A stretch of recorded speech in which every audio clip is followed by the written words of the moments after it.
How's it going, guys? Welcome to this episode of The Haunted Cafe. I think we're on episode 15, maybe? 15, maybe. 15, maybe. So, I know that this episode has been basically 2 weeks coming. We were having some issues with our audio stuff. Our microphone was eaten by a cat, so we had to get another one. Yeah, I mean, it wasn't fully eaten. She just, ate up the wire and it stopped working, bruh, so... Yeah, she, chewed at the cord, so we had to get another one. And then... She a little punk! Yeah. Right, Gypsy? Little punk-ass cat. And then it took a while for it to come in, so that's why I haven't uploaded this episode. At least on TikTok, it seems like a lot of people were interested in this episode. This episode, we're going to talk about Cropsey. The urban legend Cropsey. Before we get into that, though, we're going to talk about the tea that we're drinking. Yes. Yes. So this is... This is very good tea. Very good tea. It is organic passion fruit white tea. It's by, I think, Touch Organic. And it is organic fruit tea series. So it's passion fruit white tea combines the tropical flavor of passion fruit and the smooth taste of white tea. According to Alan, it tastes like bubblegum. Yeah, it tastes like gumballs. Gumballs. Little tiny gumballs. But it's a really good tea. If I can find it, I'll try putting a link in the YouTube description. If not, just type in passion fruit white tea, and I'm sure you'll find something similar. And once again, you said it was organic, right? Yeah. Yeah. Once again, it's organic too, so it's not like that. Well, it's Touch Organic. So yeah, organic passion fruit. Yep. Yeah. So it tastes legitimate, like the thing it's supposed to be portraying, and not like something that, as far as we know, I've never actually eaten passion fruit. But so far, we've tried the strawberry one, which is very close to strawberry. It's like somebody just squeezed a strawberry into some white tea. The blueberry one was very close to blueberry. Once again, tastes like somebody just squeezed it in. And I think those are the only ones that we've tried so We tried far. jasmine. Yeah, the jasmine tea is really good. The regular white tea is really good. And the other one we have to try, which we'll try later, is apricot. So... Yeah. So that should be really interesting. So if you guys really like fruity flavored teas, definitely check out the description if you can. Yeah, definitely. Alright, so today we're taking kind of a step away from urban legends and myths and all that spooky stuff, and we're diving into true crime and obviously real life stories. Mm-hmm. You excited? Sure. I mean, I've been talking your ear off about this guy for 2 weeks. Yeah. So, yeah. So, we're talking about Cropsey. In my opinion, that's a word, definitely. In my opinion. Okay, so in my opinion, I feel like the proper way to start this tale off is to always start with the location first. This case takes place in Staten Island, New York. Location. Sorry, okay. I had to do it. Yeah, so it takes place in Staten Island, New York, around the 1980s. According to a 2020 consensus, how do you say that? Consensus, right? Yeah, I think so. Staten Island is the least populated borough, and there's I think 4 boroughs in New York, something like that. Back around in the 1940s, a landfill known as the Fresh Kills Landfill opened as a temporary landfill, but by 1955, it became known as the largest landfill in the world, and covering around 2,200 acres. So this thing's huge. Wow. The name of the landfill comes from its location along the banks of the Fresh Kills estuary in western Staten Island. The landfill remained open until 2021. Or, I'm sorry, 2001. I was going to say 2021. Goddamn, that was recent. Yeah. Along with, I think they actually, covered it up. I'm not entirely sure, but I think they, covered it, and I think part of it's, a park or something now. I could be wrong with that, but I thought that's what I saw. Along with this huge landfill, Staten Island was also home to the Willowbrook State School. Willowbrook plays a really key importance in this story. So, Willowbrook was a state-supported institution for children with intellectual, which I'm not having fun here, intellectual disabilities that was located in the Willowbrook neighborhood. It was open from 1947 to 1987. So as most of these schools seem to go, the school was designed for about 4,000 people, but in 1965 it had a population of 6,000, so way over what it was supposed to have. But we also saw that in the San Haven Sanatorium too, where they were only supposed to have like 2,000 or something, and they like tripled the amount of patients. Yeah. Throughout the first decade of its operation, outbreaks of hepatitis, mostly type A, was common in the school. This led to controversial research. Page flip. Already? Dang. Yep. Being done in the school between the 1950s and the 1970s. These researchers monitored subjects to see the effects of gamma globulin.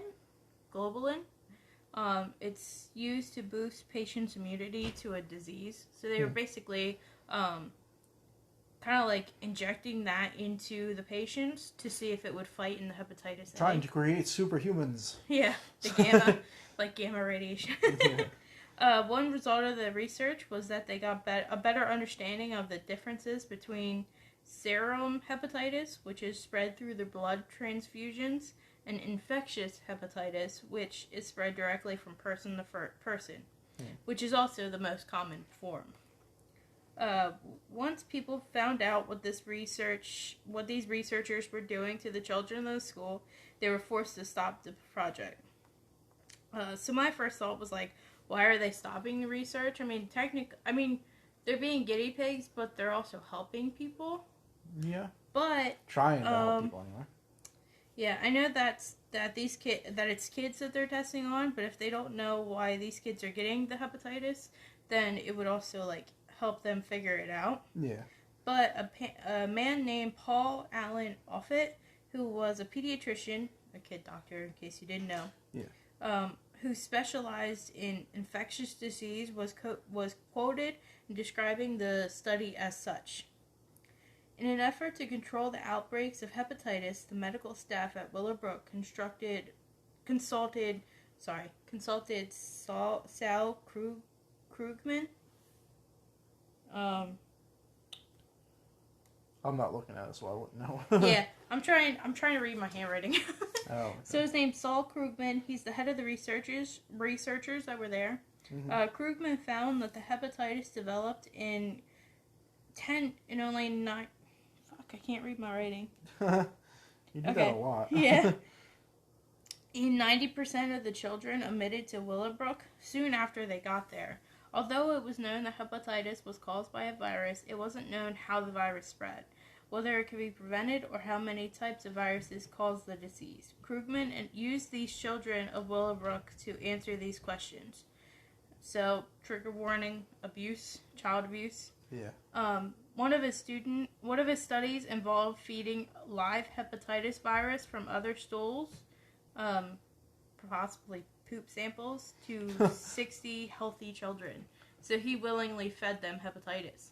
That's fucked. Yeah. 60 kids. So Krugman watched as their skin and eyes turned yellow and their livers got bigger. He watched them vomit and refuse to eat. All the children that were given the virus became ill, obviously.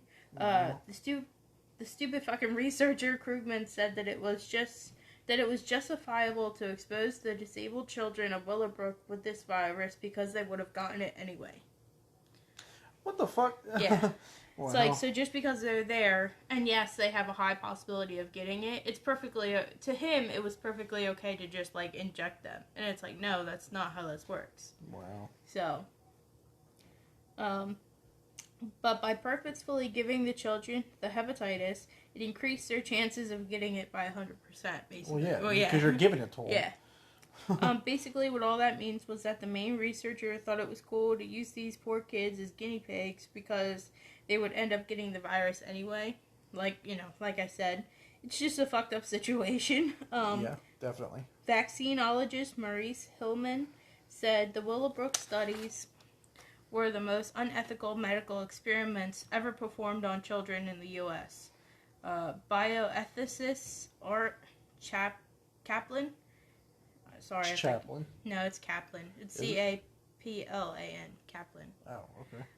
Has stated that the Willowbrook studies were a turning point in how we thought about medical experiments on disabled children. The children who were fed the virus had no chance to benefit from the procedure, only the chance to be harmed. So you would think after all of that, the hospital would have been shut down, or at least the conditions would have been fixed up, right? Yeah. No. As I said, by 1965, Willowbrook housed over 6,000 disabled kids, despite the 4,000 capacity. Senator Robert F. Kennedy toured the institution in 1965 and proclaimed that the people living in the facility were, quote, living in filth and dirt, their clothing in rags, in rooms less comfy and cheerful than the cages in which we put animals in the zoo. Wow. He offered a series of recommendations for improving conditions, and eventually the school's reputation was that of a warehouse for New York City's mentally disabled people, many of whom were presumably abandoned there by their families, foster care systems, or other groups that were supposed to take care of them. So, it's messed up. Yeah. There were a few reporters that tried to help the people in Willowbrook. For example, Donna Stone, I think is how you pronounce it, an advocate for mentally disabled children, as well as victims of child abuse. She gained access to the school by posing as a recent social work graduate. She then shared her observations with the press. This led to a bunch of articles to be written about the conditions of Willowbrook. Jane Curtin was the first reporter to write a story about Willowbrook after she visited in order to cover a demonstration that social workers and parents of residents had organized. So basically, they went there in protest of the conditions. Yeah. And they're, which, take your kids out of there. Like, take take them out. Because eventually, if they're not getting the money or resources for your kid, like, they're going to end up shutting down. Mm-hmm. I know sometimes it's not possible for that, but, if you could, one, why do you have your kid in there anyway? But, two, you see the conditions and you actually care about your kid, get them the fuck out, Yep. In 1972, Gerardo, I always mess this up. Gerardo Rivera, sorry. A reporter for the WABC TV in New York went into Willowbrook a few times to uncover all of the shit conditions, including overcrowding, inadequate sanitation facilities. There was physical and sexual abuse of members by the staff. It was just fucking terrible. He filmed an expose called Willowbrook, The Last Great Disgrace, and it was garnered national attention, which then prompted class action lawsuits against the state of New York by the parents of 5,000 residents. Yeah. And I said, which there was 6,000 at some point in time. You're telling me that no one out of those 5,000 parents knew what was going on? Like, don't you go visit your kid? Probably not. I would. I mean, if I'm putting them in somewhere, like, yeah, I guess. If you think about it, if somebody's putting their kid, I'm not saying that, like, putting your kid in an institution is 100% bad. Yeah. But if you're just throwing them in there willy-nilly for no fucking reason, like, yeah, that's kind of a disgrace act. But I guess that's just my opinion. Yeah. If these reporters can just walk in and see all the misconduct, then obviously it was bad. But supposedly no one's parents knew until the reporters came out. In 1975, a consent judgment was signed, and it made the state of New York improve community placement for the Willowbrook people. In 1983, the state of New York, I keep wanting to say New Jersey, decided to close Willowbrook. So by March 1986, there were only 250 people left. It was officially empty by September 1987. So from, let me look, 1965 Willowbrook housed over 6,000 people. Senator Kennedy went in there in 1965, so it took them almost 20 plus years to actually close Willowbrook because of the misconduct.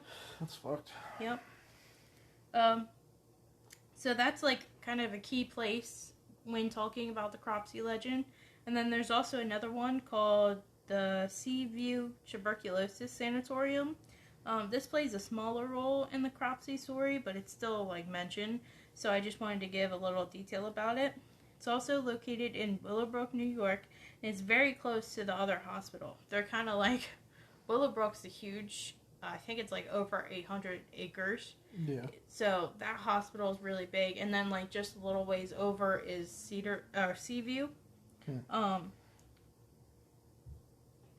it's my place. Yeah, the complex was planned and built in 1905 and 1938, and by 1938 it was the largest and most costly municipal facility for the treatment of tuberculosis of its time in the U.S. Wow. So it's another one of the Sandhaven sanatoriums. Yeah. So the reason why I bring up the landfills, Willowbrook, Cedarview, I keep saying Cedarview, fuck. Seaview. So, because I keep bringing up all these, like, the landfill and the two hospitals, is because it kind of gave Staten Island a feeling of a place where people kind of dispose of trash or get rid of stuff that they don't want. Mm-hmm. Whether the trash is from New York City going to the landfill, or it's sick people that get placed in a hospital and forgotten. Some also say that Staten Island is a place where big mob bosses or mafia get rid of bodies. I mean, they used to. I don't know if they really talk about it like that now, but... don't they portray that in a lot of movies, too? Yeah. Well, I watched a documentary, which I'll link if I remember, it's called Cropsey, and it basically is a bunch of... they're not kids anymore, but they're like, they're adults that were kids at the time of... Andre Rand, which is what we're going to talk about. They were basically around when all of that was going on, and they even quote, they're quoted as saying, like, Staten Island was this place where people just dump stuff, Wow. So, the island was more wooden areas, and there were a lot more empty spaces, and this led to people thinking that they could do whatever they want and not get caught because it's just empty. Yeah. I don't think it's really like that now. I mean, Willowbrook, the area of Willowbrook, it's pretty empty, but it's not like, it's kind of like a normal city now, but it was still considered a good spot to live. It was a good place to raise your kids and everything. According to the documentary I watched about Cropsey, the kids all mentioned their parents saying it's a peaceful, nice place to live. But as teenagers living in the 70s and 80s, they all heard about the same legend. And that legend was the legend of Cropsey. Yeah. So, who was Cropsey, He was a guy who worked in the cornfields. His name was Cropsey because they grew crops. So, close, but no. Not really, close, honestly. But no. Actually, no, not close at all. So, Cropsey was actually a man of many faces, as depending on who you asked, you might get a different story. He's honestly like the boogeyman, Mm-hmm. Some would say Cropsey lived in the old Seaview Hospital down in the tunnels, and he was an ex-mental patient that would kidnap kids or young teenagers at midnight. Wow. To some people, he was an axe-wielding man who had just killed his wife and was out for blood. Another story depicted Cropsey as a man with a hook for a hand, and he would once again kidnap kids if they were out late. It's kind of so like... he was the boogeyman. Yeah, he's a typical boogeyman. Yeah. Like, so what was it? Is it the boogeyman that had with the bees? Is that the boogeyman? No, or it's Candyman. Candyman, that's what it is. Because the Candyman had a hook for a hand. Yeah, but I mean, it's like all the same thing. Candyman, boogeyman, Cropsey. They're all kind of like just... Depending on who you talk to is what kind of story It's every you horror get. film ever created. But it's like, Next thing you know, he's gonna be a guy that was killed in a boiler, and then he came back to haunt teenagers in their dreams. Yeah. And then the next thing you know, his grandmother's gonna get killed, or his mom's gonna get killed, and he's gonna come back wearing a mask and a machete. Yeah. Cropsey just seemed like a way to stop kids from misbehaving, getting into trouble. A lot of times, Cropsey would be used to, like, stop kids from going to dangerous areas, like the old abandoned hospitals and stuff. It's basically just, like, as kids, if your mom tells you, oh, stay away from this hospital, there's this abandoned, there's this lunatic guy that roams around, like, as a kid, you're not gonna, you're probably gonna go there because you want to see it. Well, stupid kids are gonna go there. But, like, most people are going to really be like, dumb, idiotic children who have been told several times but decide to die anyway because they want to be fucking dumb. Yeah, most people are going to be like, nah, I'm good. I'm going to stay away from that. Yeah. But, like, and he popped up all over. It wasn't even just the hospitals. If, like, if you didn't want your kid going down the street at a certain time of night, you'd say that he was going to come with an axe and, like, Yeah. So it was to make kids behave. That's almost like with my sister with her kid. Chicken Man. Yeah, the Chicken Man. Yeah. My nephew was absolutely terrified of something called the Chicken Man because, like, my sister and her baby daddy were just like constantly convincing this kid that he's gonna come and eat him like he was a piece of fried chicken or some crap like that. He was just gonna come and eat him if he didn't behave. Yeah. And, like, he was terrified of anything mentioning the Chicken Man for the longest time. And what's messed up is, I think, if I remember, I think my sister's baby daddy actually dressed up as a chicken one day for Halloween and absolutely terrified the crap out of the kid with him. But it made him comply. Yeah. Not that that's, like, the greatest way to teach your kids, but at the same time, it works. Yeah. And it was kind of like, oh, don't go in this area. Cropsey is there and he'll get you. That was, like, the main thing. He'll get you, It was just an urban legend that was just trying to keep kids safe. But from what I understood with the documentary, the teenagers in the community believed that Cropsey was most likely a tall tale, something to stop them from exploring. But soon to the whole community, Cropsey would become real. So now is where we're getting into kind of the darker stuff. Yeah. I don't really talk about, like, any blood or gore or anything like that, so you guys don't have to worry about that. But there's still a trigger warning involved. Yeah, it's child murders. So if that's not your thing, I'll see you next time, I guess. Yeah. But alright. So July 9th, 1987, 12-year-old handicapped child Jennifer Schwager. I looked this up and I forgot. Schwager, I think, disappeared.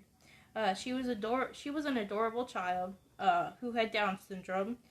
She was known to be very sweet and a caring child. Just like a light up your day kind of girl. You see her and you just automatically smile. Yeah.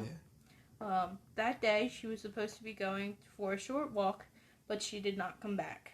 Automatically, a crap ton of police officers and neighbors began looking everywhere for her. Eyewitnesses saw her with one person on the day that she disappeared. That man was Andre Rand. So just a tiny bit about Andre. He was born March 11th in 1944. He was born as Frank Rusham.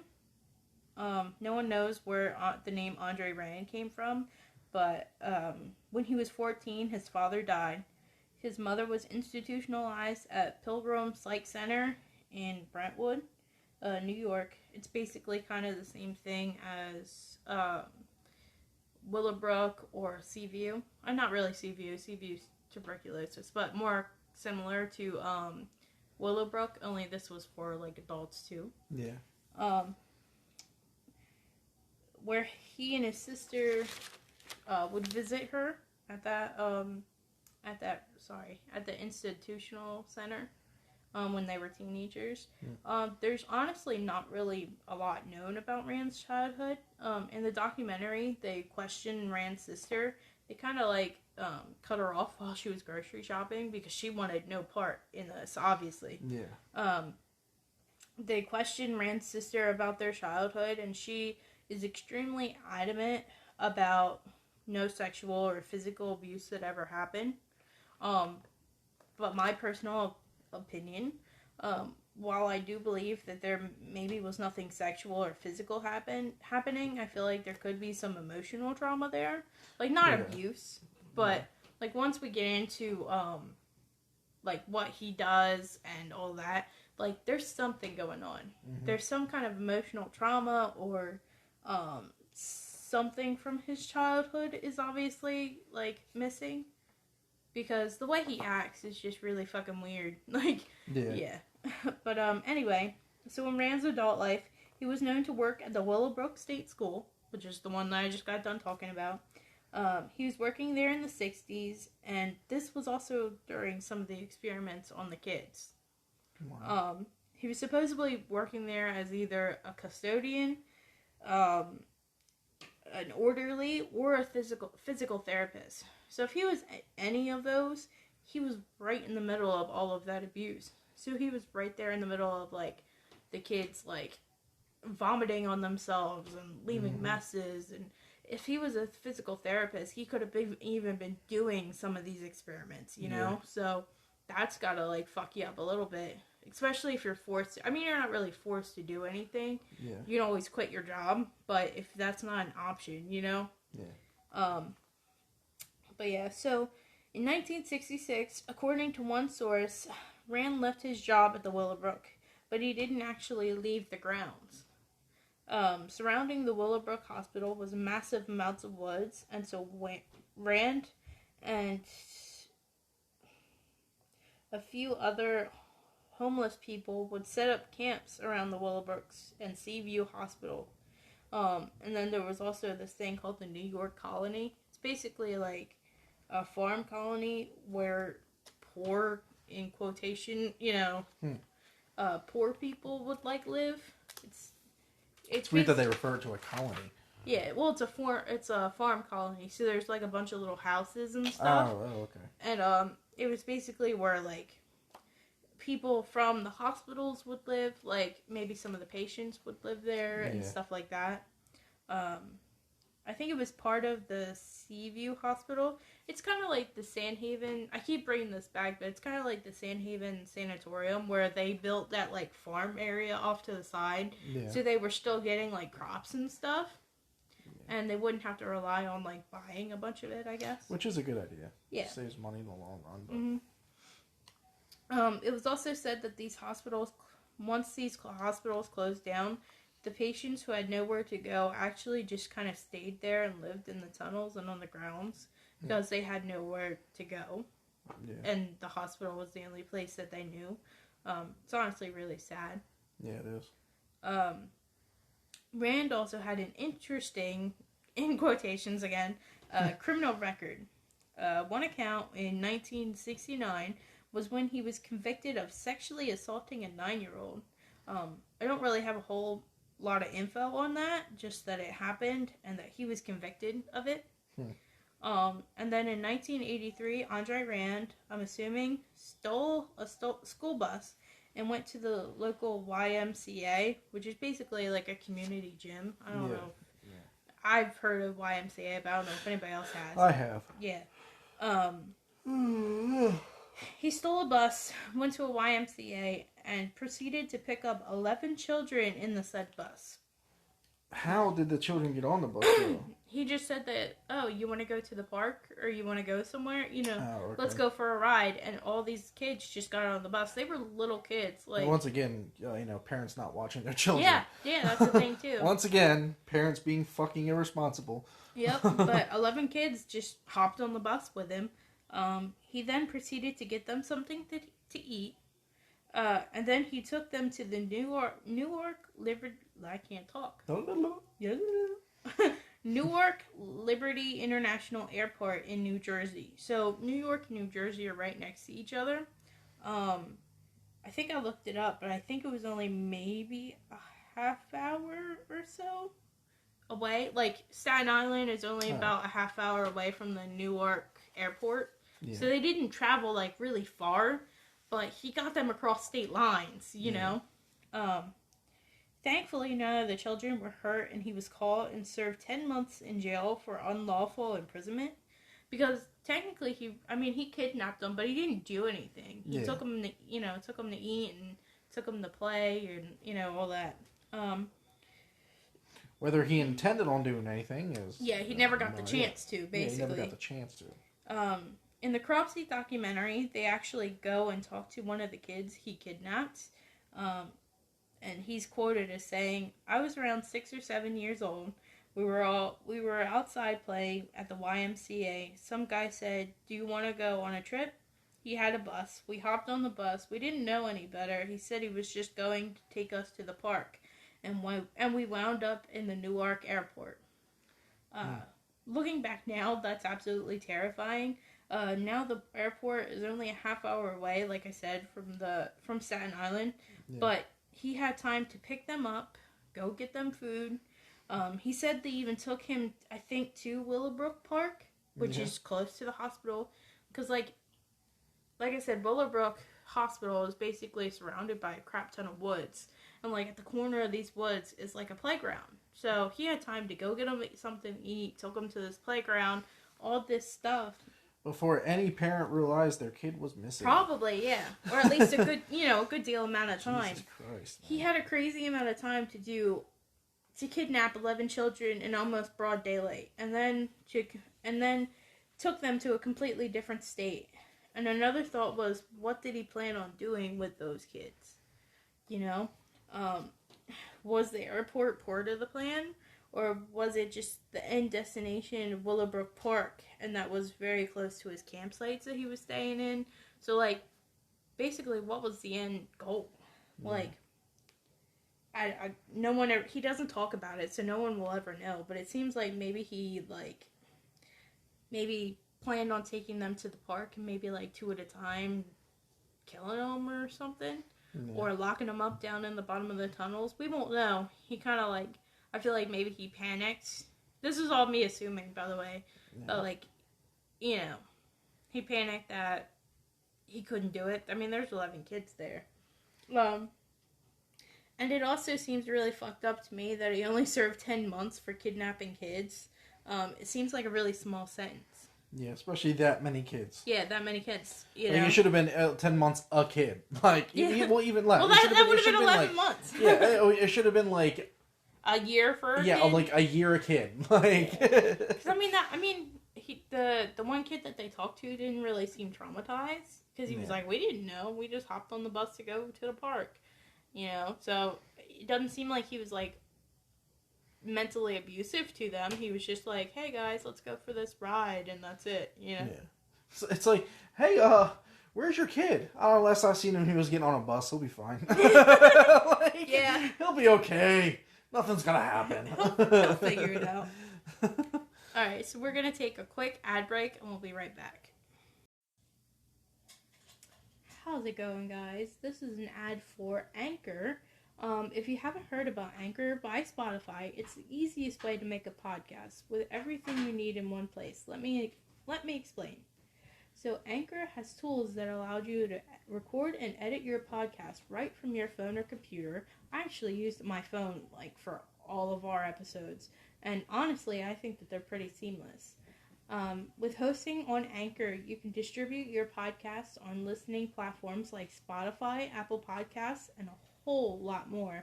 It's crazy how many actual podcast places you can record. It really anchors you down to social media. And there's everything you need in one place. They can show you can actually make what are they called, logos and stuff like that too. They're not really extraordinarily fancy ones like ours, but just to get you started, you can definitely do it. And best of all, Anchor is totally free. Yes, you heard that, free. You can start a podcast for free. I don't know why you haven't started one. Everybody has a podcast nowadays. If you like to talk, you best be starting one. Yes. So, download the Anchor app or go to anchor.fm to get started. And join the Anchor podcast. Family. Yeah, I was going to say join the I can't talk. Join the Anchor podcast family with us and make your own podcasts. It's awesome. Yeah. Keep yourself anchored with Anchor. So now we're going to jump back to Jennifer's disappearance. As I said, she went for a short walk and never came home. Eyewitnesses say that they saw Rand with Jennifer on the day that she went missing. Police questioned Rand but released him due to lack of evidence. I believe they questioned him at the beginning of a very extensive 35-day search. That's how long it took them to locate her. Now this search was massive. Along with obviously the police, men, women, and even children all came together to aid in helping and finding Jennifer. They searched the hospital grounds, both hospitals. They searched the farm colony. They searched everywhere multiple times. During this search, the police were also surveillancing Rand, keeping an eye on him. Eventually, because it seemed like he was like number one suspect. You know, oh, you were seen with her, you're a suspect, which is understandable. But it is. But eventually, the police began to believe that all the eyewitness accounts they had gotten were enough. So they charged 43-year-old Andre Rand with kidnapping. Eyewitness reports seem to be the main stable in this case, and eyewitness reports just in general are never a good thing, because I could tell you, yeah, I saw everything, but the more time that progresses, the more stuff becomes blurry. Yeah. You could read anything and they'll say eyewitness reports aren't shit because, your mind starts adding things in to stuff, Yeah. So Andre Rand was set to a court-ordered 30-day psychiatric evaluation because I guess he was just acting really weird, which, I mean, when he does eventually get arrested, he's drooling, he's slobbering all over the place. It's really gross, but so he ends up going in for a 30-day psych evaluation, which is during the time that they're looking for Jennifer. Yeah. So a week after Rand was arrested and sent off to this evaluation, a horrible discovery occurred. Now, as I said, multiple searches had been done of the Willowbrook lands. Multiple times is what I'm saying. By multiple different people and groups. So, police, regular citizens, police again. They were searching it like crazy. All of a sudden, a firefighter named George Kramer remembered a very suspicious-looking spot in the dirt in the woods of Willowbrook, and he begged multiple people to go out with him to look again. So they did, and in the documentary, they supposedly found a spot where there were these large, mud balls on top of darker topsoil. Basically, instead of, they found the little girl, instead of burying the girl, not properly, but, the way you normally would, there were, these clay balls, someone balled up mud and just, stacked it on top of her. That's weird. Yeah, it's really weird, especially, if you're trying to get away with evidence. Yeah. You would just bury her over, not leave balls. It's just weird. Yeah. So they did go out there. In the documentary, they supposedly found a spot. Oh, sorry. I'm reading the same thing. When we dug it up and found a little foot there, Bob Devine, one of the volunteers, said, It's something that's going to stick with you for the rest of your life. Investigators carefully removed the body that was there and used x-ray exams, fingerprint checks, and dental records to identify Jennifer. The cause of death was difficult to determine due to the body being decomposed. So she was there for a little bit. Yeah. Police said that none of Jennifer's clothes or effects were anywhere around or near the grave. The area was searched repeatedly, even with trained dogs. The crazy thing about this shallow grave would have to be the fact that it was literally 150 yards away from Rand's most recent campsite. Mm-hmm. They didn't find anything at the campsite either, and so just in case you didn't know, 150 yards is about a mile-ish away. So not far, but not close either. Yeah, it's not far. So really quickly, I just wanted to bring up a couple of questions that I had about them finding her. Obviously, like, I'm not going to get answers or anything, but first question is, why didn't George look more closely at that weird mound of mud balls? You're searching for a missing child. Why aren't you looking at any odd things? Like, if I see that, if I'm looking for a little kid and I see, like, these weird mud balls, I'm gonna look. Like, you know, especially... For all you know, the kid could have made them out of boredom. And, like... Yeah, like, you're supposed to be looking for something out of place. Like, I guess maybe it just wasn't something he thought about, but, like, I don't know. Like, if I'm looking for something, you know... Anything weird, I'm you should be opening it, yeah. So, that's like walking into a freshly green backyard with very luscious green grass, and then right in the middle of the entire yard, there's a massive rectangular dirt patch that has like a mound on top. If you're looking for a kid, you're gonna fucking look there, obviously. Yeah, like that's a weird thing out of... That is odd. Yeah. So that was like one of my questions. Second question is, I know it's the 80s, and so stuff wasn't as thought out, but you had a bunch of people, so men, women, children, everyone and anyone searching through these forests, walking all through those trees. What if Rand wasn't working alone? What if he was innocent, like, all along, and you're letting the real kidnapper or the real killer and now murderer search right along with you guys? And, like, what if he was holding her hostage through all these searches, and then now all of a sudden decided, like, hey, I'm going to get rid of her? What if it was the George guy? Not saying it was, like, don't come at me, George, but... Is that the guy that pointed out the mud balls? Yeah, he's the one that pointed out the mud balls. I mean, balls. that's like, I mean, I know it probably wasn't him at all, but that's just like, that's like kind of weird. Like, it's suspicious. I seen it, I'm going to ignore it. But then, like, later on down the line, it's like, oh, by the way, this is there. Yeah. Yeah, like, you know, like, they don't... You're fucking dumb. Yeah, I'm going to say it right now. They don't have any evidence towards Rand being the one Yeah, they have eyewitness reports seeing him with her, but other than that, that's all they've seen. Now, Rand is considered this weird guy of Staten Island. Like, he's this oddball. Like, he sleeps in the woods. And what better person to pick out than the weirdo? So, like, I'm just using George for an example. So, George, I'm not blaming you at all if you ever listen to this podcast. Not that you will, but let's just say George was the kidnapper. You're not going to see George as, like, this odd character. Like, what if he's just walking down the road? Like, you're gonna spot Rand first because, one, Rand looks really fucking weird. Like, everybody always said, oh, he looks like a serial killer. He looks like one. So if he has that, like, impression on somebody, you're gonna notice Rand first before you notice George. So, like, what if George is the kidnapper, but you just don't see him? You know what I mean? Yeah, not to get off topic, I'm scrolling through Facebook here, and apparently Jim Carrey is retiring from acting. Okay. That sucks. Sorry, I just seen it. Yeah. Okay. But yeah, so it's basically just like, once again, the eyewitness reports don't really mean anything, you know? No.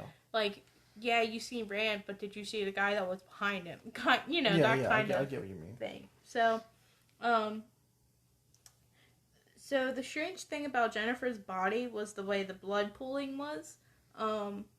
So I'm recalling this kind of from memory, so if I'm quoting this incorrectly, but I remember one of the detectives pointing out that Jennifer's body was found face downward in the grave, but the blood pooling was actually at her feet, which indicated that she died in a different position, and that her body stayed in that position long enough for all the blood to go to her feet.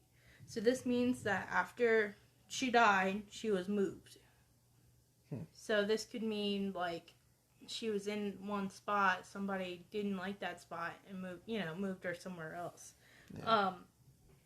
When she was maybe moved, no one knows, but it's a possibility that police seem to believe that Rand may have another partner.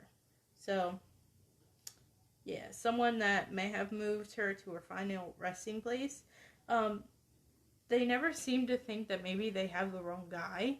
Yeah. It's just that he has a partner. Like, it's never Rand, maybe Rand didn't do it. It's Rand did it, and he maybe had someone else. You know what I mean? Yeah. But all these eyewitnesses, which we'll talk about later, all only saw Rand and the victims, no one else. So in 1988, Andre Rand was charged with the kidnapping and first-degree murder of Jennifer Schwager. They went to trial, and he was convicted of first-degree kidnapping charge only. The jury could not reach a verdict on the murder charge due to lack of evidence, which, to me, they didn't really have a whole lot of evidence with eyewitness reports either. Like, they didn't have any evidence that he even took her. Like, they weren't seen walking away together or anything like that. I think the most that they were seen with is just, like, talking. Yeah. So, I believe 90%, if not all of their evidence, was eyewitness reports.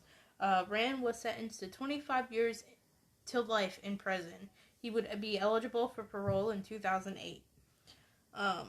When watching the documentary Cropsey, which I highly recommend go watch, they show clips of Rand coming out of the courthouse, and he's just, like I said, he was just drooling, with his head is like hung in shame or just in disappointment maybe. Like, he just looks like someone, honestly, he looks like someone who may have mental issues just because he's like, you know, he's drooling and shit. It's just well, that's what I had told you too when you had showed me the photos with him drooling and stuff like that. Like, he literally looked like he had a mental disorder that nobody wanted to talk about. Mm-hmm.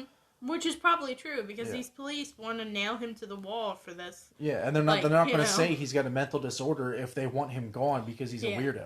They're not going to say that. Well, plus, his victim is someone with not mental illness, but a disability. So it's like, you know, you're saying, oh, well, he has it too, and then that's just going to be like a weird thing, I guess. And now it seems that like people, like, even if somebody could be like completely fucking innocent, like with me, like when people say, "Oh, you look like a serial killer," so if with all of everyone there was ever a murder in my school when I was going to that school that somebody had died and I had known that person and everyone assumed that they would have pointed me out like, oh, it was probably him. He looks like a serial killer. Mm-hmm. That doesn't fucking mean I am. I mean, I probably did it because I hated the kid, but that doesn't mean I did it.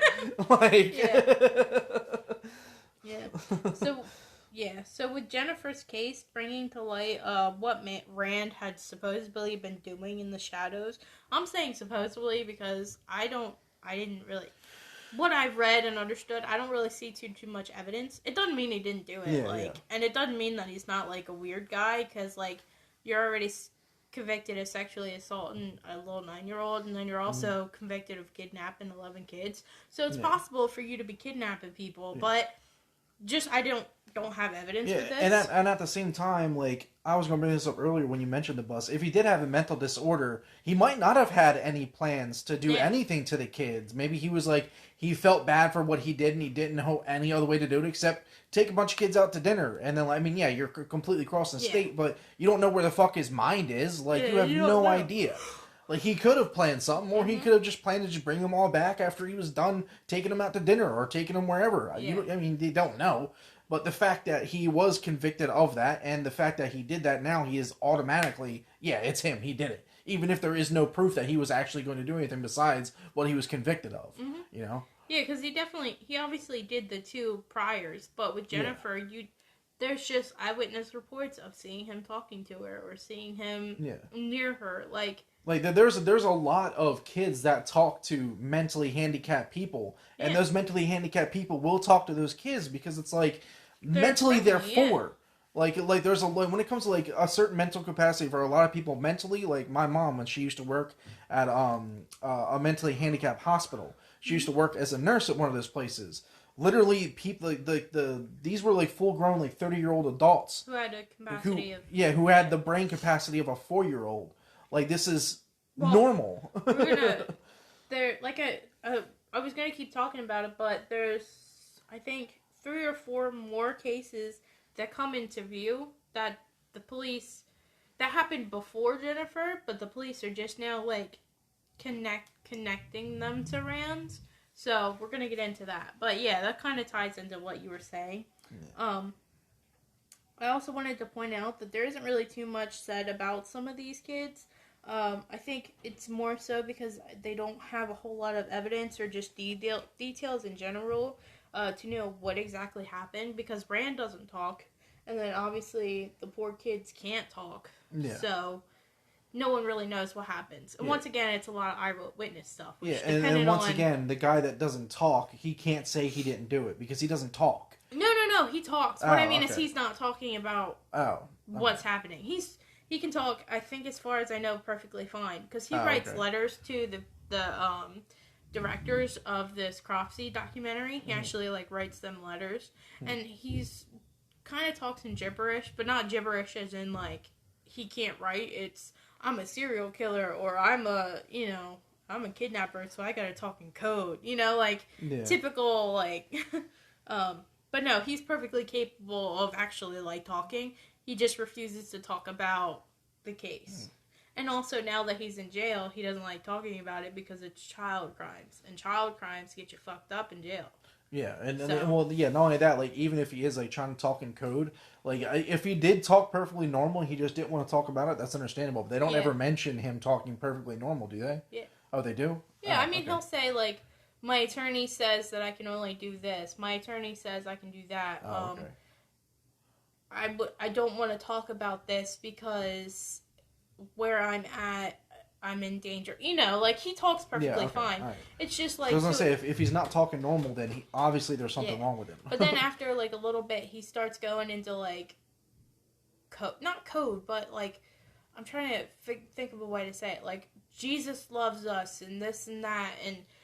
He could have been schizophrenic. Yeah, there might be something, but he does personality talk. Disorder, something. He does talk. I'm just saying, he doesn't want to talk about cases, you know? Okay. So... I was going to say, if he doesn't talk at all, then he has no choice but to fucking deal with it. Yeah. He can't say anything. But yeah.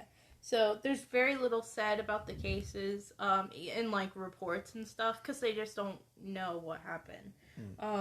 So in 1984, 3 years before Jennifer's disappearance, 21 or 23-year-old, or 21 or 22, I'm not sure, year-old Hank Gregorio was reported missing after he didn't return home one night. According to sources, Hank was described, page flip, as slow, and he had IQ in the 70s. I think he's also described as having the brain capacity of a 14 to 16-year-old. Yeah, so he was mentally handicapped. Yeah, so he was my age-ish, a little bit younger, but he had the brain capacity of 14. Yeah.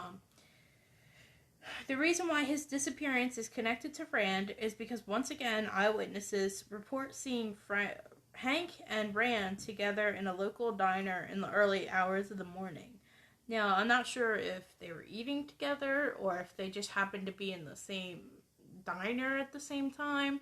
Not sure, but they're in the same place at the same time, and that's all people need, Wrong place, wrong time. Yep. If it wasn't Rand's, he just really picked shitty places to be, And I'm not, if I ever say if it wasn't him, I'm not saying that it wasn't, because he's obviously in prison for this. I don't think he'll get out until 2037 now, but I'm just playing devil's advocate.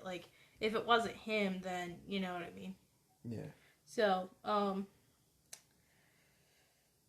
after they were seen together in the diner, Hank wouldn't be seen again, and unfortunately his body was never found. He disappeared basically without a trace. And that's really all that's talked about with Hank. His body was never found, and I don't think his parents really pursued any kind of criminal justice like Jennifer's parents did. With Jennifer's parents, they found the body, but Hank, they didn't. Yeah. So, now, a year before Hank, in August 12th of 1983, there was an 11-year-old girl named Thais Jackson who went missing. She has, such the cutest pictures. The way that she smiles and stuff like that, she's an adorable little kid. She was reported missing after her mom had sent her out to purchase food, and she didn't return. Once again, it's a fucking parent sending their little kid.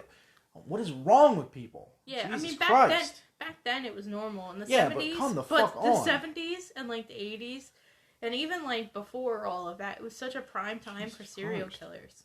Like, it really was. Like, even besides children killers, just regular serial killers in general. Like, people just opened up their doors to anybody. Nowadays, I'm looking out the window, I'm looking out the little peephole, like, if I don't know that you're supposed to be coming, you're not getting in my door, you know? Yeah.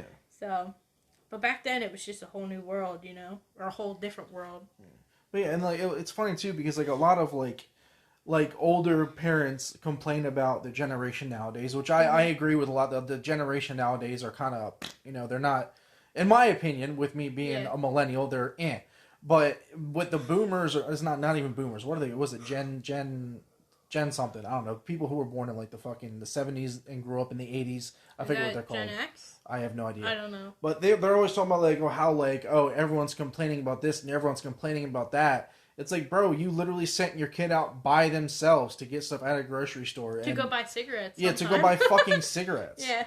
Like, you are purposely traumatizing your children at this point. Yeah. Like, you're making a fucking 5-year-old walk a mile down to the store because you're too fucking lazy to do it, to grab you a pack of cigarettes so you can smoke, drink, and abuse your family. And that's, like, not the whole, like, the last part that you said. Not the last part, I swear. But, that's kind of, like, a lot of cases. Like, I listen to a lot of true crime podcasts, and, like, in the 70s and 80s, that was what a lot of it was. Like, oh, her parents sent her down to the drugstore to grab cigarettes, or, oh, they sent her here to grab this, or she wouldn't be long, she was just grabbing this. Like, parents were sending their kids out to do this stuff, and then they would never return. And it's like, your kid is, like, 5 or 6 years old. Like, you can't...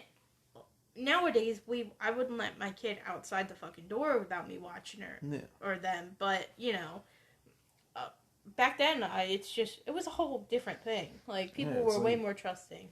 Well, I mean, no, they were way more stupid. They weren't more lazy trusting. Too. They were stupid and lazy. Mm-hmm.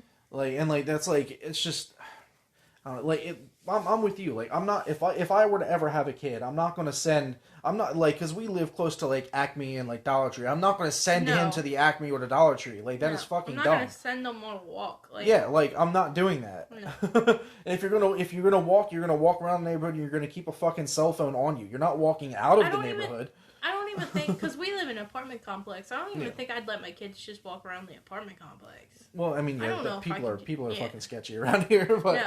I just don't think I could trust that. Yeah, it's like, you know, and the parents, like, they're all like, oh, they're complaining about, oh, you know, so-and-so is a pussy, like, you're doing this, blah, blah, blah, oh, they'll be fine. Look at your generation. How many fucking kids got kidnapped and killed, and you're gonna say they'll be fine now? Mm-hmm. When now it's way more easier to do this shit. I mean, obviously it was easy back then, but it's even really easier. Yeah, but it's even easier now because of the technology. And if you're not paying attention to your fucking kid because you're an irresponsible parent, then guess what? Mm-hmm. You're never going to see that kid again. Yeah. Like, people are way more smarter now than what they were back then because of technology. I do understand back in like the 70s, 80s, if you had more kids, it was probably a lot easier for you to just send out like the oldest kid to go grab like, but the oldest kid though, not well, maybe she was. Maybe, you know. But like if that, because I'm trying to look. Thais was 11, so it's not like a 4 or 5-year-old being sent out. Yeah, but I mean, that's still too young to be sent out on your own. That's like the stupid ass kids that walk around the area now that are like young, like that, or walking from school to home because for some reason they don't want to take the school bus or the school bus doesn't travel that way. Yeah. Something could easily happen to them and you would never fucking know about it. And you'd never forgive yourself. No, you wouldn't. You'd be like way too fucking late. Like even if you don't have a car, if your kid can walk to school on their own, you can walk with your kid to school. Yeah. Like, even if you're working, just be like, yo, I'm going to be late because I don't want my kid to get kidnapped. Like, I'm going to walk, or find a job that has, like, a scale. It's not that hard to do these things. Yeah. You know? Mm-hmm. Like, they can complain, oh, I work this, I work that. No, stop using work as an excuse to be an irresponsible parent. That's not how the world works. Like, you can't just use work as an excuse for every fucking thing that goes wrong with your kid. You can't do that. It's you. You did this. Not the fact that you're working. You did it. Sorry. It just pisses me off. So anyway, to finish off Alan's rant, I mean, nowadays everybody pays attention to their kid, but if you don't pay attention to your kid... No, they don't pay attention to their kids. They give kids cell phones and toss them in the other room. They don't give a shit. Well, I mean, like letting them outside. Well, yeah. Don't let your kid outside to just, go. I mean, even when I was a kid, we did go outside to play, but it wasn't like... Yeah. Oh. Okay. Anyway, so Thais was last seen exiting the Mariners Harbor Motel. I think her family was living there at the time. I might be wrong, but I think that they were. Now, no one saw her with Rand, but the police believe that because Rand was close to her, location, her area, that it's probable that she went missing due to him. So, they're pinning it on him, but have no evidence. Not even their little eyewitness reports, but they're blaming it on him, you know? Now, there's one theory that I read that may prove that Rand may not have done this. Now, once again, in January of 1983, Rand had done the whole kidnapping the kids and the bus thing. Supposedly, he was sentenced to 10 months. If he served his full term, he would be getting out in November, I think. Thais disappeared in August. Maybe he got out early, but I don't know if that's been proven. So, basically, when Thais went missing, which was in August, Rand may have still been in jail. So, he may not have even done this. Yeah. So, they're, once again, I mean, the police are basically finding this scapegoat to just pin a bunch of missing kids on him. You know. Wow. And, sadly, her body was never found either. But honestly, I feel like they didn't really do a whole lot of digging into Thais's case. They basically were just yeah, she disappeared, don't have any evidence, don't have any eyewitness reports, okay, drop the case. And now that Rand has come out however many years later as being a kid kidnapper, they're oh, well, he probably did it. Not even let's try figuring it out. Just, he probably did it. Let's have him as a suspect, but not automatically assume he did it. Yeah. It's just sucks. He's not the only sicko in the world. No, it's not like he's the only one that lives in Staten Island. You know? So. For all you know, your kid come across a murder scene that the mafia's pulling in. Now the mafia's got to take care of the kid. I mean, you have no idea. Yeah, yeah. Or if just some random guy came up to her, maybe he tried to rob her or something. Or tried doing other things. She was going to go get food or doing other things. Yeah. She was going to go get food, so she had money on her. Yeah, she's also a young girl. Yeah, it could have also been a homeless dude that had seen that she had food and was like, fuck this kid, I'm getting the food. Yeah, you don't know. But to just sit there, I mean, look, I'm not trying to convince anybody that he was innocent, because he sure wasn't innocent. But they didn't do any police work, is basically what we're trying to, push, They just assumed, Yeah.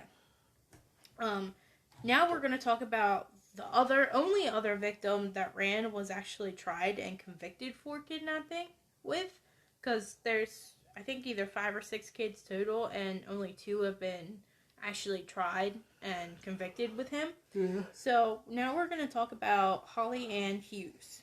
This occurred in 1981. 7-year-old Hughes did not return home after going to the store to buy soap with her friend. Supposedly, Rand pulled up to them in his car and offered her candy. She either got into the car or she was drugged into the car. Her friend said that Rand was wearing a mask, but she knew it was him, but they still talked to the guy.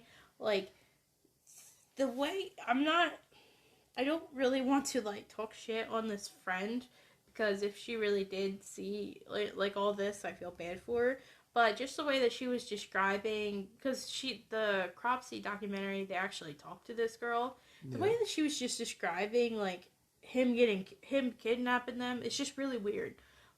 She said he was wearing a mask, and she was like, okay, so what kind of mask was it? And she said, oh, I don't know, I don't remember. But you remember it being a mask? Yeah, I remember it being a mask. Well, how do you know it was him? Oh, I just knew it was him. Plus, you're a 7...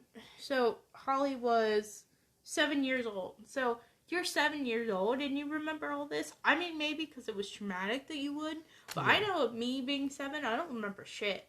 No, I don't. I don't remember. No. I barely remember any of my childhood. And, like, you're saying that, like I said, it could be trauma that, like, made her remember, but it's, like, it was just a very jumbled, like, interview. Like, yeah, I knew it was him, but he had a mask on. How'd you know? Oh, I just knew it was him. You know, it's just odd. It doesn't make sense. You know? But, they still talk to him. Her friend actually, like, brought this story up, like, 20 years later, too. Like, it wasn't even that, I don't even think she told anybody when she was 7 that this happened. It wasn't until 20 years later, so it's just weird. Yeah.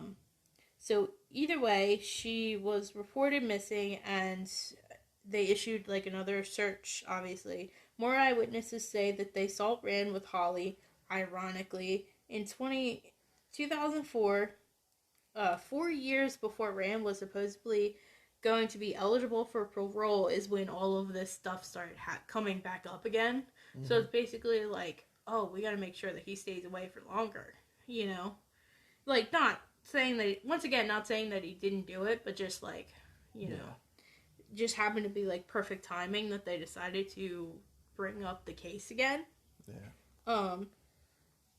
So the police charged him with the kidnapping of Holly Ann 23 years before. I guess once again the police had a bunch of eyewitness reports that came forward and saying that they remember seeing him 23 years ago. Even the friend that was with Holly came forward. With all these eyewitness accounts, the jury convicted Rand of the kidnapping on October 4th, 2004.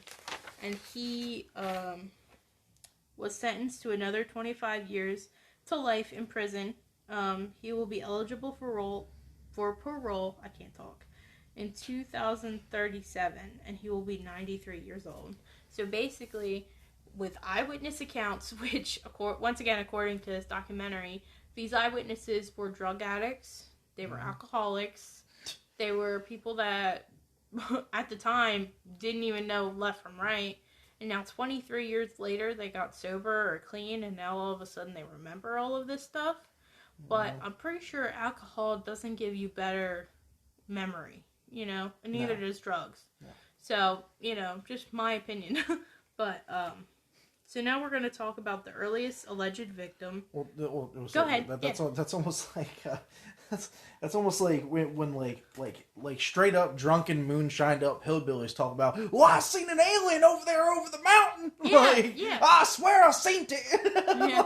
But that's the thing. Like, once again, 90% of these reports were eyewitness. So even like a couple days later, they're not accurate. Yeah. Like I feel like all these people that came up. Sorry, I didn't mean to cut you off again. I feel like all these people that came up and said they seen things, they were actually paid by the police because they were already druggies and alcoholics, and they were like, "Yo, we want to get this guy out of here because he's fucking creeping us out. We have barely any evidence and nothing is going on, so we need you guys to talk about this because we need you guys to say you saw him. Yeah, I'll give you like $300 to go buy some meth if you just do this, and we won't arrest you. We won't arrest you for it."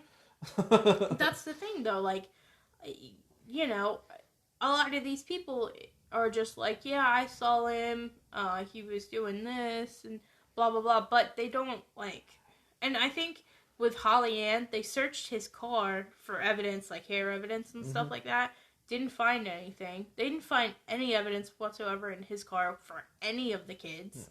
So it's like, either he went and got it really fucking cleaned, or she was never in there to begin with. Yeah. Which, I don't know. I seen him hold her hand, and then he did a backflip and a hand sprint, and then he jumped in the air, jumped down on the ground, caught some lightning like Thor, and then kidnapped her. I swear to God. But yeah, it's just like, you know, fucking idiots. The police are taking eyewitness accounts that aren't reliable and making something. The police have been shitty for the longest time. Yep. Nothing has changed with the police force. Nope. Ever. Since it got created, basically. Ever. And also, it's in Staten Island, so I know a lot of fucking, like, cops back then. They are definitely in the pockets of a lot of people. Yeah. Like, they are crooked as fuck. Yeah. Like, back then, and probably now. I'm not even gonna lie. Probably now. Even here, where we fucking live at, like over like literally the police station that's right across the street from us. I guarantee you, with as many druggies are in this area, they're like, yeah, we'll just if you tell us this specific thing, we won't arrest you for the account we got you on 2 years ago. I won't pull that up whatsoever. Yeah, their pockets are lined. Yeah, they're lined. Well. Yep. Yeah. So now we're gonna talk about the very last No, it's technically his earliest victim, but it's the one we're talking about. She was a 5-year-old Alice Pereira. I hope I pronounced that right. In 1972, Alice vanished after her brother had left her alone for only a moment, like literally a split fucking second. They had been playing in the lobby of their apartment complex, and her brother just stepped away for a moment, only for her to be missing when he returned. Once again, a witness said that they saw Rand and Alice walking together. Rand's connection to the location was that he was actually the janitor to the apartment complex. So he was, like, all of these kids do have some kind of connection to Rand, supposedly. Yeah. Alice, as well as many of the other children, was never seen again, and neither were any of their bodies, except for Jennifer's.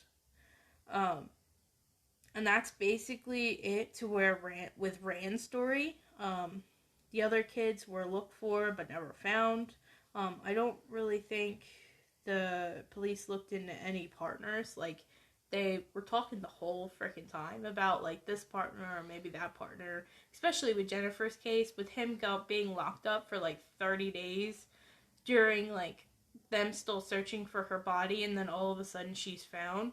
Like, to me, that would seem like it's still a possibility Rand did it, but also, like, you've searched that place multiple times, so somebody's moving her. Like, that means somebody else should be looked for, not just Rand. But they, like, strictly focused on him. So the thing that stumps people a lot is why. A lot of people have theories. Once again, it's kind of like a eyewitness report of the aliens and stuff. Honestly, that's what a lot of this case is built on, theories. Now, with the bizarreness of the story and just general and, like, how fucking odd Rand is, the theories got crazy. So now we're going to talk about, basically, I'm going to call it the bullshit, because it's just people talking. One thing that people and the police believed was that Rand was part of a satanic cult. I can't talk. Fuck. That's a satanic cart. It's a that cart is possessed. It's a floating shopping cart. But it's trying to steal my milk. But basically, they believe that he was part of a satanic cult. They believe that he was basically bringing these kids to the cult to be sacrificed. The church that he was originally arrested in, I think, I could be wrong, there was some church in there somewhere that had, like, dabblings of satanic stuff, but not like a satanic temple, not like, oh, we're sacrificing kids. I think they had, like, an altar or something in the basement of their church, and it was something that either Rand, like, I think it was either the church that he was arrested at, or it was just, like, a church that he happened to be near sometimes. But either way, like, that's, like, the stupidest thing I've ever heard. Like, it's also the 70s and 80s where that whole fucking Satan's, what is it? It's like Satan Panic or something like that. Well, yeah, when they thought D&D was Satan worship. Yeah, it's basically that time period. But there's, like, a thing for it, like a quote, but I can't think of it. I don't know. But, yeah, it's basically, like, everything bad you did had to do with the devil. Yeah. So, like, they blamed it on that. They blamed it on all kinds of stuff. There's no real evidence to this. They never found, like, any books or anything, you know. They had his campsite where he basically had all of his personal belongings, and they never found anything. They never found any kind of incriminating evidence, like, nothing hardcore substantial. So it's like, you know. Yeah. And then there's one other, like, sicker theory, is that Rand may have been kidnapping the kids and, like, passing them around to the homeless people that were in the tunnels and stuff of the Willowbrook. But once again, there's no evidence in that either. Yeah. I feel like my thing is, if you truly believe that he was doing something like that, wouldn't you go talk to the other people around there? Like, did you go and ask them maybe about him and about the kids? If you are seeing these other, like, homeless people, like, go talk to them. They know Rand. I mean, you already talked to a bunch of druggies and alcoholics. A homeless person ain't gonna matter none. Well, the homeless person they might actually more. tell the truth. Yeah. They might have more to actually say. But that's probably why, because they're probably like, oh no, that never happened. He's innocent. Yeah.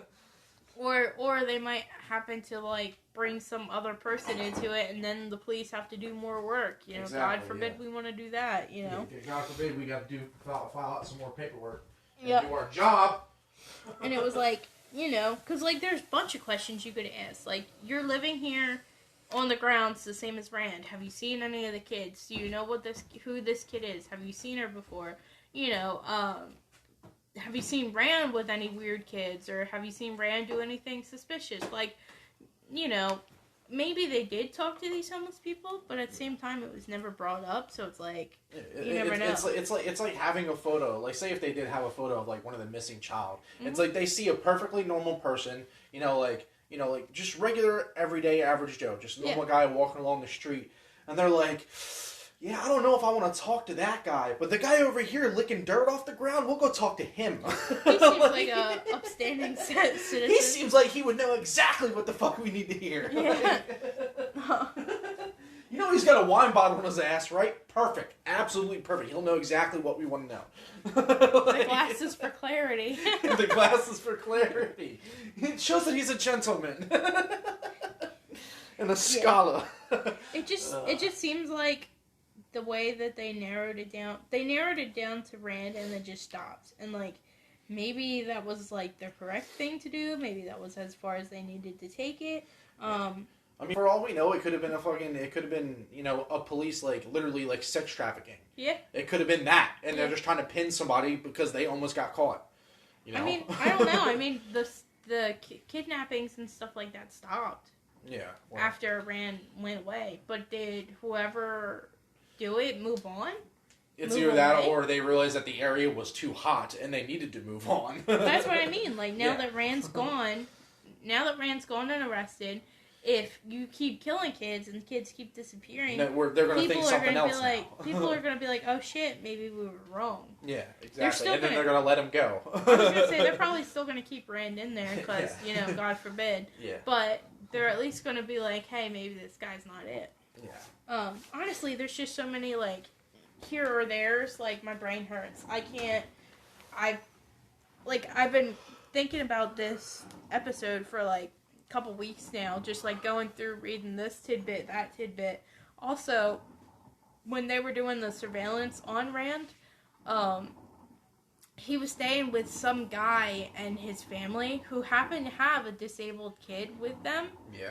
And supposedly the disabled kid is what brought Rand to them and let them, and he let them stay. But basically the parents were letting him stay in the house so they could get evidence on him.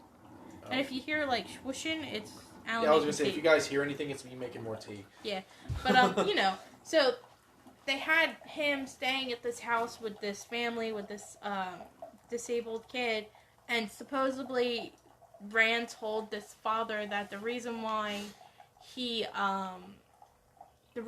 supposedly took these kids is because they were disabled, and he didn't think that they were not worthy of living, but he thought that maybe their parents didn't care about them, and basically going back to the whole Willowbrook State School. Yeah. Because he worked there, and he saw how, like, kids were being treated there. Mm-hmm. So maybe it was some sort of, like, mental fuckery where it's like, I see how people treat these kids, like, they're better off not being here. Yeah, they're better than that could have been, like, were you talking about the bus? No, I'm talking about these Jennifer and... Oh, okay. Because all these kids all of them had some sort of disability. Yeah. So it's like maybe he thought, like, in a way he was helping them because they had that issue. Yeah, trying to get them away from it, almost like a superhero complex. Almost like he thinks he's doing something good, but since he is, is at the same Is he the one? No, he wasn't drooling, was he? That's the yeah. Scene. Oh, okay. Rand was drooling. Because I have Cropsey in my head, so it's like it's the same. Okay. Cropsey is an urban legend. Oh, okay, Cropsey's just his nickname, basically. Yeah. But yeah, I mean, if you say Cropsey, you say Rand, it's the same thing. Okay, yeah. But yeah. So basically, Rand was like drooling and stuff, and he worked at Willowbrook, so maybe he saw all these disabled people getting treated like shit, and it might have fucked him up. Yeah, he just didn't know of any other way to help them out besides just taking them because everyone was already against him. You know what I mean? And also, I mean, I'm not giving him any kind of excuses. We're not defending him whatsoever. We're just trying to bring up what could be a possibility or not be a possibility. Yeah, I mean, if this guy truly unlike the cops who just assumed automatically. Yeah. Like, if he really did do it, and this guy, and Rand told this random stranger, like, I did it because I wanted to basically, like, either the world didn't deserve him, or the world, or he didn't think that they deserved the world kind of thing. Yeah. Either way, he felt like they didn't belong, and that their parents didn't care about them. So... yeah, so that's basically it for this episode. You got any final words? Yeah. Jim Carrey's retiring. yeah. But none that won't just straight up get me hated. What? Oh no, because I mean, you're still talking about the parents, basically. Yeah. Because, honestly, this is just me being me, and don't take this offense to the podcast, whatever this is, it's strictly how I see it. If you're letting your child go out by themselves and you're not paying attention, and your kid was able to get kidnapped in a bus, taken to another state before you even noticed anything was happening, if you have a kid that is like that, even parents now, if you have a kid that you do that to, it deserves to be kidnapped because you are fucking irresponsible. No, the kid doesn't. But you deserve to have your kid taken from you. Yeah, you deserve to have at least a little bit of fucking panic. Yeah, you do. You don't deserve to have your kid dying. Oh, I don't know why this happened because you're a fucking terrible parent. That's why it happened. I agree with the aspect of don't let your kids out. You deserve to be punished as a parent. Yeah. But what could possibly happen to the kid they don't deserve, but you deserve that mental abuse because you're a fucking idiot. Yeah, like you need a wake up call. Yeah, you do. And if this has to be your wake up call, you gotta learn the fucking hard way, then guess what? Yeah. But I don't know. With Rand, I'm kind of on the fence. I feel like he did maybe do some of it. Maybe he did do like Jennifer. It's just because she was close to his campsite. She was. Yeah. But at the same time, close to his campsite, everyone knew where he was. Yeah, so somebody could have done that to make it seem like he did it. Especially since it was like 35 days, they searched that thing multiple times, and then all of a sudden, see, that's another thing too. 35 days, they searched the area multiple times. They did not find that body once, but once they had Cropsey or Rand in their sights, all of a sudden the body is found. Yeah, because that's an automatic target. That's a way of getting away with what the fuck you just did. That's what I'm saying. Like maybe it was a cop, or maybe it was someone that was close to cops. Maybe it was George. Well, yeah, I'm telling you, it was most definitely the cops. If it was not Rand, which that's what I'm saying. If it was not Rand, it was somebody close to the cops. And what better way to make it weird than roll up fucking clay balls and put it onto the body so it looks like somebody with a mental disorder is the one who did it. Yeah. It's just if he was targeted way too much, and it's just you can do so much to somebody when they're being targeted. It's unreal. Yeah, exactly. And like I said, eyewitness reports aren't really reliable. Like I remember being in high school and doing a forensic science class, and him doing the teacher testing our eyewitness abilities basically. And what he did was he put a picture on the board of a busy street with this kid and this one doing this and that one doing that and this bird flying this way, a very busy fucking street. Yeah. And he only did it for maybe 10 seconds, and then we had to write down everything that we saw. What was the color of this guy's shirt? What was the color of this pants? It's almost like those memory things. Yeah. It's the same thing. And it's a lot of people did not do well on it because it's your mind plays tricks with you. I could sit here and say that your shirt was green when in reality it's a dark purple or whatever you want to call it. Or like how my one sleeveless shirt is actually purple and you think it's gray. Yeah, exactly. Though. Exactly though. Like, it's gray, but like I see it as purple. She sees it as gray. One of us is colorblind, and it ain't me. Yeah. It's the one that wears glasses. I'm just saying. But you know what I mean. Like, sorry, I didn't mean to throw you under the bus. It's the one that wears glasses. Fuck you, Adam. But it's just like. We're making a light conversation about this, but it honestly, like, nowadays... It's fucked up. Nowadays, it doesn't happen like that. You don't get away with just eyewitness reports. No, you don't. There's a lot more technology that actually helps you now, but there's also a lot more technology to help them get away with it as well. So it's like a trade-off almost. There are ways to cheat the system that people have done before. Like, I'm pretty sure there are still some unsolved mysteries or unsolved murders that have happened recently that nobody can figure out yet. There's still unsolved mysteries. Like... for example, like Casey Anthony, that's not really an unsolved mystery. The jury or whatever, made her not guilty, but she fucking did it.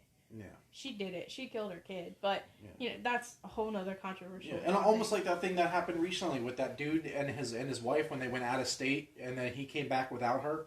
And Gabby Petro. Yeah, literally, it took them almost 3 months to figure that shit out. Yeah, because he went missing. Yeah. So he was able to, like, all the cameras, you can have all the cameras around the world as much as you want. If you know how to cheat the system, you can get away with it for a decent amount of time. They also went to a national park or whatever where there weren't any cameras. Yeah, I'm saying, like, if he were to come back afterwards, like, you would see that. You would see where they're going. Yeah, you're going to see him come back, because I think he came back with their camper or whatever. Yeah.